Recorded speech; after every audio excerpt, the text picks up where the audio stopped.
9월 28일 월요일 새벽 기도회를 하나님께 올려드리겠습니다. 함께 나의 안에 거라 찬송하시면서 예배하겠습니다.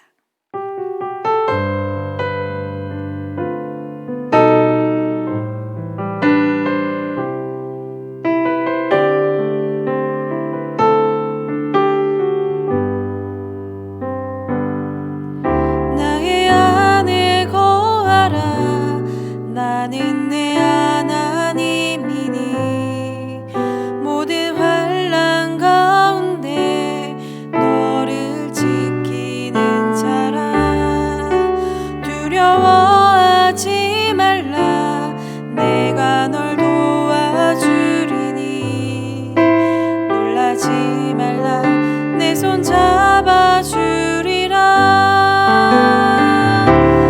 내가 너를 지명하여 불렀나니 너는 내 것이라 내 것이라 너의 하나님이라 내가 너를 보배롭고 존귀하게 여기노라 너를 사랑하는 내 여호와라 나의 안에 거하라 나는 내 하나님이니 모든 환난 가운데 너를 지키는 자라 두려워하지 말라 내가 널 도와주리니 놀라지 말라 내 손 잡아주리라 내가 너를 지명하여 불렀나니 너는 내 것이라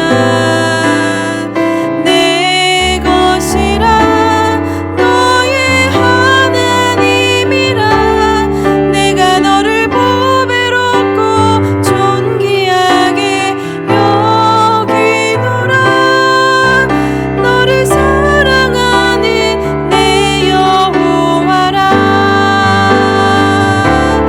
내가 너를 지명하여 불렀나니 너는 내 것이라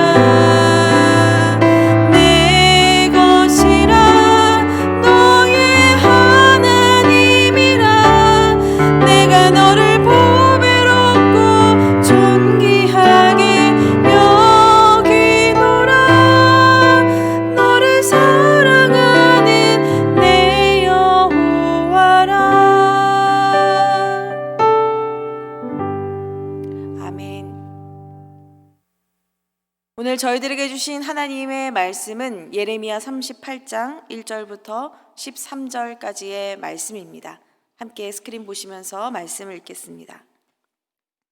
mat단의 아들 스바랴와 바스올의 아들 그라다와 셀레마의 아들 유갈과 말기야의 아들 바스울이 예레미야가 모든 백성에게 이르는 말을 들은즉 이르기를 여호와께서 이와 같이 말씀하시되 이 성에 머무는 자는 칼과 기근과 전염병에 죽으리라 그러나 갈대아인에게 항복하는 자는 살리니 그는 노력물을 어둠같이 자기의 목숨을 건지리라 여호와께서 이와 같이 말씀하시니라 이 성이 반드시 바벨론의 왕의 군대의 손에 넘어가리니 그가 차지하리라 하셨다 하는지라 이에 그 고관들이 왕께 아뢰되 이 사람이 백성의 평안을 구하지 아니하고 재난을 구하오니 청하건대 이 사람을 죽이소서 그가 이같이 말하여 이 성에 남은 군사의 손과 모든 백성의 손을 약하게 하나이다 시드기야 왕이 이르되 보라 그가 너희 손 안에 있느니라 왕은 조금도 너희를 거스를 수 없느니라 하는지라 그들이 예레미야를 끌어다가 감옥들에 있는 왕의 아들 말기야의 구덩이에 던져 넣을 때에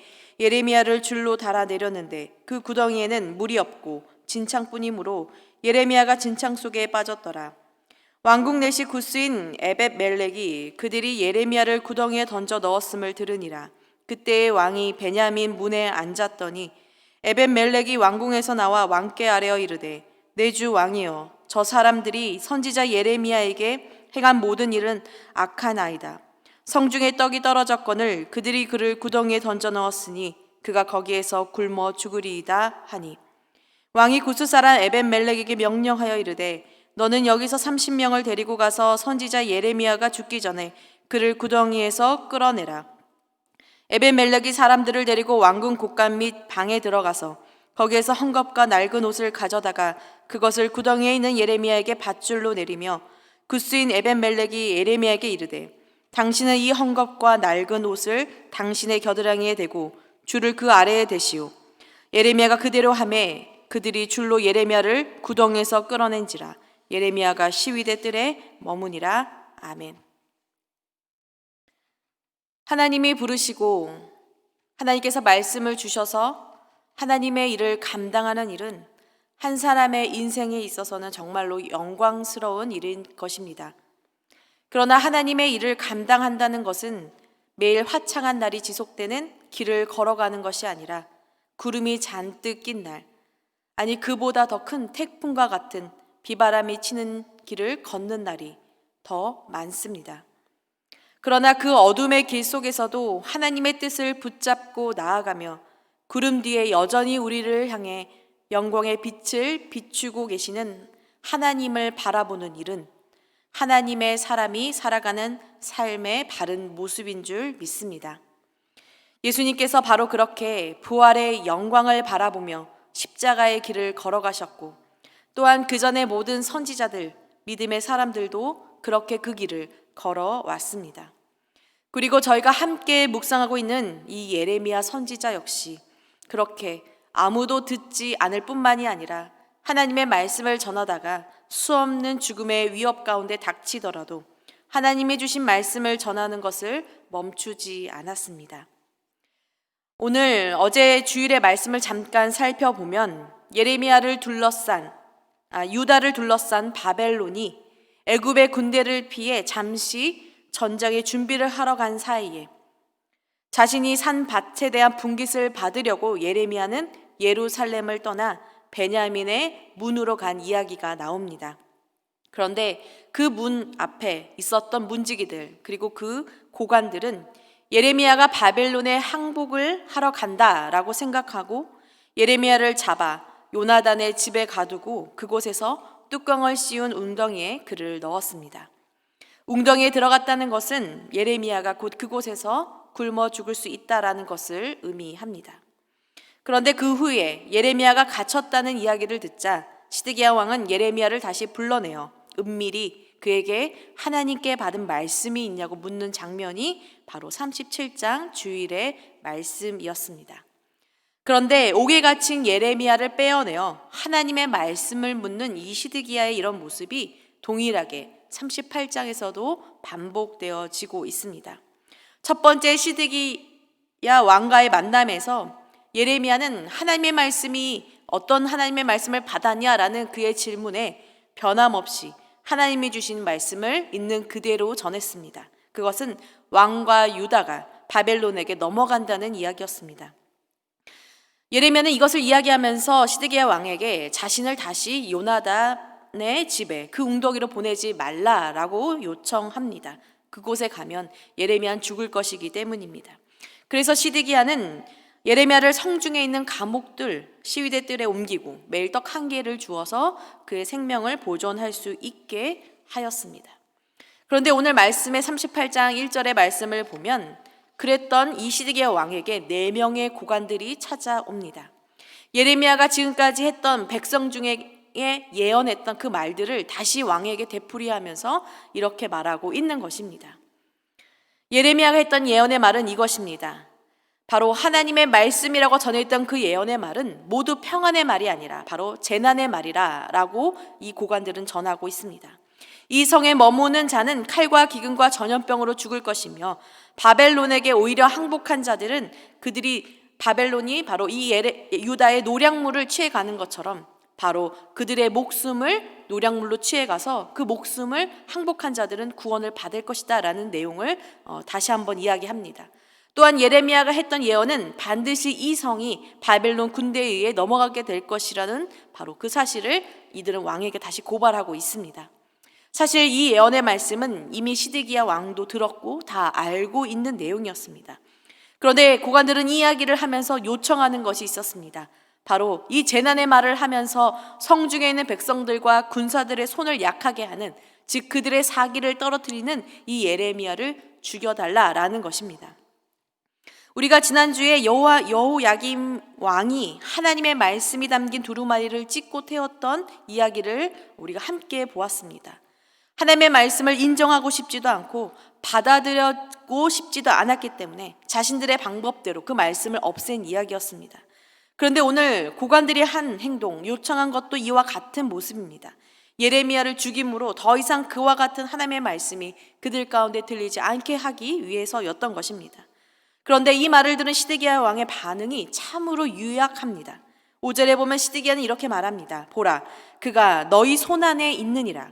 왕은 조금도 너희를 거스를 수 없느니라 라고 그는 말하고 있습니다. 한 나라의 왕으로서 모든 결정권을 가진 왕은 바로 시드기야인데, 지금 이 말을 들으면 그는 역시 바벨론 왕이 세운 꼭두각시 왕인 것임이 틀림이 없으며 그의 신하들의 뜻을 거스를 수도 없는 그런 우유부단하고 아무런 힘이 없는 그런 왕임을 우리는 이 대목을 통해 알 수가 있습니다.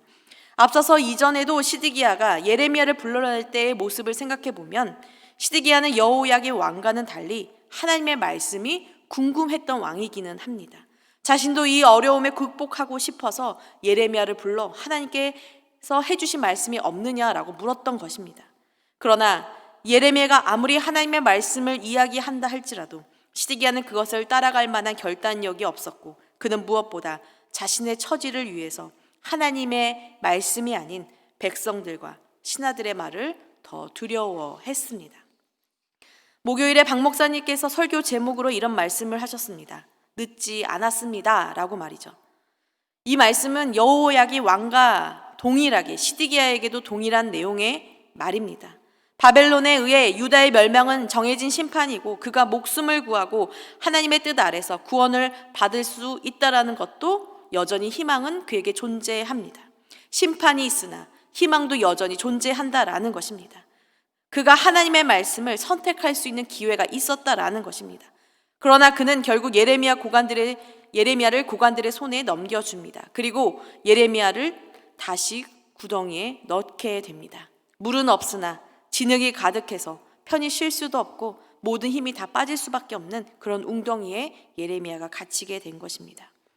오늘 하나님께서 저희들에게 주신 이 38장의 말씀은 우리에게 두 가지 부류의 사람을 소개합니다. 한 사람은 자신을 죽일 수도 있는 왕 앞에 가서 그 왕이 바벨론의 손에 넘겨지게 될 것이라고 끝까지 하나님의 말씀을 전한 사람과, 하나님의 말씀은 궁금하지만 구원은 받고 싶지만 다른 것들이 두려워 말씀을 행동하지 못한 바로 이 두 가지 사람으로 분류가 됩니다. 우리는 당연히 하나님의 말씀을 고난이 주어진다고 해도 전했던 예레미야에게 박수를 치고 그의 믿음의 모습이 당연하다라고 믿습니다. 저 역시 그렇습니다.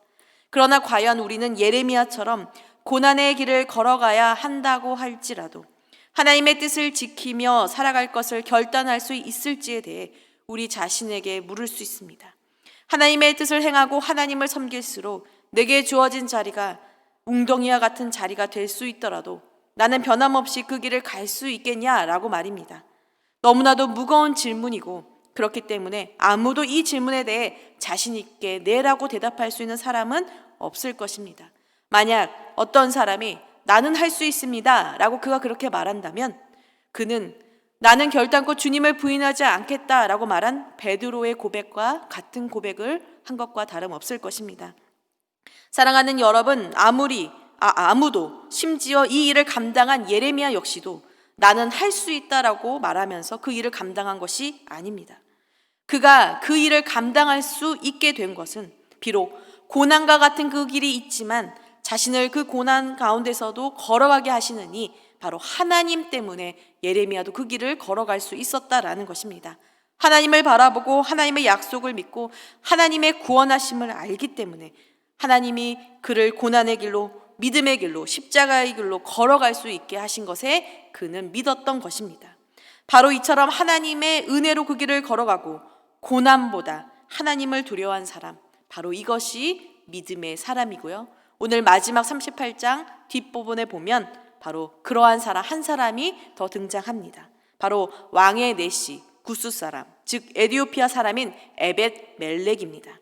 그는 예레미야가 웅덩이에 빠진 것을 악한 일이다라고 생각하며 시드기야를 찾아갑니다. 그러면서 그를 죽음 가운데서 구원해달라라고 말합니다.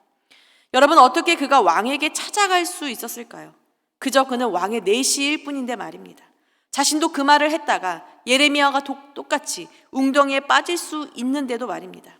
그런데 그의 담대함과 정의로움이 결국 예레미야를 웅덩이에서 구원해냅니다.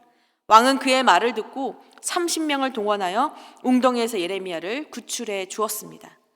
에벳 멜렉의 담대함, 이것에 대해 수요일 본문인 39장의 말씀에는 바로 하나님이 그의 모습에 대해 이렇게 평가하십니다. 그가 그렇게 할 수 있었던 이유는 바로 이것이다 라고 말이죠. 그것은 바로 내가 나를 믿었음이라 라는 하나님의 말씀입니다. 하나님을 믿는 사람은 누구입니까? 그 사람은 고난이 두려운 것이 아니라 바로 하나님을 두려워할 줄 아는 사람입니다.